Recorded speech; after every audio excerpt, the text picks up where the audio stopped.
मैं आरक्षित सीट का होने के कारण और मेरी स्थिति ऐसी है कि वो किसी गांव में वो गरीब की लुगाई और सब गांव की हो जाएगी। पूजा पाठ कराए जाते हैं, तंत्र क्रियाएं कराई जाती हैं। थानों से बंदियां ले रहे हैं तो ये क्या कानून देखेंगे? ये भी कुछ लोग मेरे खिलाफ षड्यंत्र कर रहे हैं। मेरे दुखी यदि मैं अपनी पे आ गया तो फिर आप जानो आपका काम जाने और आपको भगवान ही मानेगा। नमस्कार, स्वागत है नारद मुनि लाइव में और मैं हूं आपके साथ जुबैर कुरैशी। मध्य प्रदेश बीजेपी में सब कुछ ठीक नहीं चल रहा है। जी हां, अंदर ही अंदर पार्टी के भीतर कुछ ऐसा लग रहा है जिसे अब छिपाया नहीं जा सकता। बीजेपी विधायक अब अपनी ही सरकार के खिलाफ मोर्चा खोल रहे हैं। मध्य प्रदेश बीजेपी में खुली बगावत, विधायकों की नाराजगी पर नड्डा की फटकार। सत्ता संघर्ष अब सड़क पर, नड्डा की फटकार से बीजेपी में हलचल। विधायकों की नाराजगी से पार्टी में दरार, सत्ता बनाम संगठन की जंग शुरू। बीजेपी के अंदरूनी झगड़े हुए सार्वजनिक। एमपी बीजेपी दो धड़ों में बटी नजर आई। मंत्रियों से खफा विधायकों ने खोला मोर्चा। बगावती सुरों ने बढ़ाई नेतृत्व की चिंता। चुनाव से पहले बीजेपी ने भीतर घात। मध्य प्रदेश में बीजेपी के विधायक अब सरकार की आलोचना करने से नहीं हिचक रहे हैं। गुना से बीजेपी विधायक पन्नालाल शाक्य ने खुलकर कहा कि प्रशासन उन्हें नजरअंदाज करता है। उन्होंने आरोप लगाया कि एससी वर्ग से होने की वजह से उनकी बात अनसुनी की जाती है। शिवपुरी विधायक देवेंद्र जैन ने प्रेस कॉन्फ्रेंस कर प्रशासन पर करप्शन के आरोप लगाए। एक एसडीएम पर उंगली उठी जिसे हटाया गया, लेकिन विधायक और एक्शन चाहते हैं। पिछौर के विधायक प्रीतम लोधी लगातार प्रभारी मंत्री और प्रशासन के खिलाफ बयानबाजी कर रहे हैं। पार्टी ने उन्हें नोटिस दिया, लेकिन विधायक डटे हुए हैं। सुहागपुर के विजयपाल सिंह और मऊगंज के प्रदीप पटेल भी इसी राह पर चल पड़े हैं। प्रदीप पटेल ने तो पुलिस से धमकी मिलने का आरोप लगाते हुए 6 घंटे का धरना भी दे डाला। संगठन में टकराव स्पष्ट है। एक और जेपी नड्डा जैसे नेता पार्टी अनुशासन पर जोर देते हैं, तो दूसरी ओर प्रदेश में जो बोल सकता है वही टिक सकता है की मानसिकता चल रही है। पूर्व मंत्री भूपेंद्र सिंह ने तंत्र मंत्र का आरोप लगाया। ये हास्यास्पद लगे, लेकिन राजनीति में ये बयान भी किसी साजिश का प्रतीक माना गया। यानी अब बीजेपी के भीतर कुछ नेता एक दूसरे के खिलाफ जादू टोना के स्तर पर सोचने लगे हैं। दरअसल वीडी शर्मा खुद दोहरी चुनौतियों में फंसे हैं। एक और सिंधिया कैंप के मंत्री हैं जिनके पास फील्ड की पकड़ है, दूसरी ओर पुराने संघ पृष्ठभूमि वाले विधायक जो खुद को हाशिए पर मानते हैं। ऑपरेशन सिंदूर की बात को लेकर भी पार्टी में हड़कंप मचा। एक मंत्री का बयान खुद बीजेपी के आदर्शों पर सवाल बन गया और यही है पार्टी की सबसे बड़ी परेशानी। उसकी ही विचारधारा अब उसके खिलाफ हो रही है।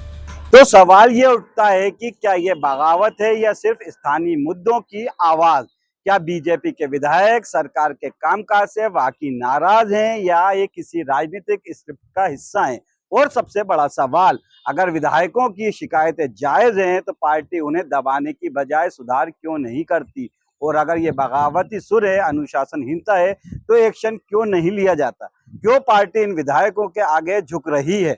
सूत्रों की माने तो पार्टी के पास एक लिस्ट है। ऐसे 10 से ज्यादा विधायक हैं जो पिछले 6 महीने में सरकार के खिलाफ बोल चुके हैं। इनमें सबसे विवादित बयान आया भूपेंद्र सिंह की ओर से, जो खुद प्रदेश के पूर्व गृह मंत्री हैं। उन्होंने तो यहाँ तक कह दिया कि कुछ लोग तंत्र मंत्र से उनके खिलाफ साजिश कर रहे हैं। उन्होंने बीजेपी और कांग्रेस दोनों पर आरोप लगाए। आलोट के विधायक चिंतामणि मालवीय ने विधानसभा में उज्जैन सिंहस्थ को लेकर स्थायी अधिग्रहण का मुद्दा उठाया। उन्हें भी कारण बताओ नोटिस जारी हुआ, लेकिन वो मान गए। बाकी विधायक कहाँ मानने वाले हैं? पार्टी जानती है कि इन सभी नेताओं के पीछे किसी न किसी बड़े नेता का वरद हस्त है और यही वजह है कि बीजेपी चाहकर भी कोई कड़ा एक्शन नहीं ले पा रही है। अगर बीजेपी नेतृत्व समय रहते इस आग को नहीं बुझाता तो ये चिंगारी चुनावी माहौल में विस्फोट बन सकती है। संगठन के अंदर अब संवाद नहीं, सिर्फ आरोप प्रत्यारोप है।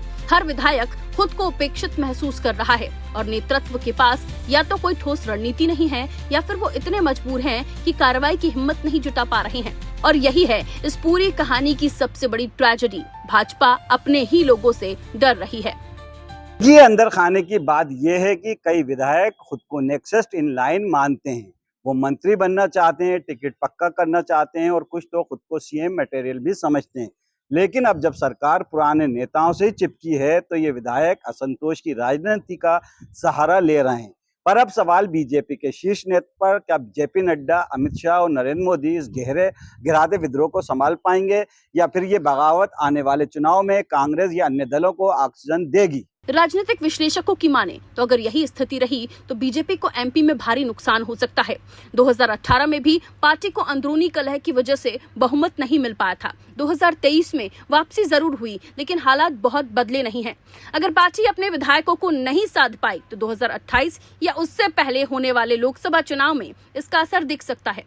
प्रदेश अध्यक्ष वीडी शर्मा के लिए ये बड़ी परीक्षा है। वो खुद भी सीनियर लीडरशिप की निगाह में है, लेकिन अगर वो असंतुष्टों को नहीं साध पाए तो अगला टारगेट वही हो सकते हैं।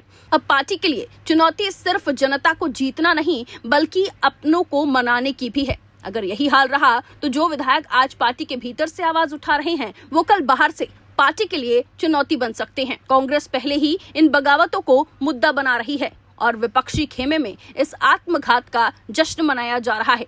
तो साफ है, मध्य प्रदेश बीजेपी अब दो हिस्सों में बटी दिखाई दे रही है। एक तरफ सत्ता का सुख भोगने वाले मंत्री और दूसरी तरफ नाराज, हाशिए पे पड़े, गुस्से से भरे विधायक।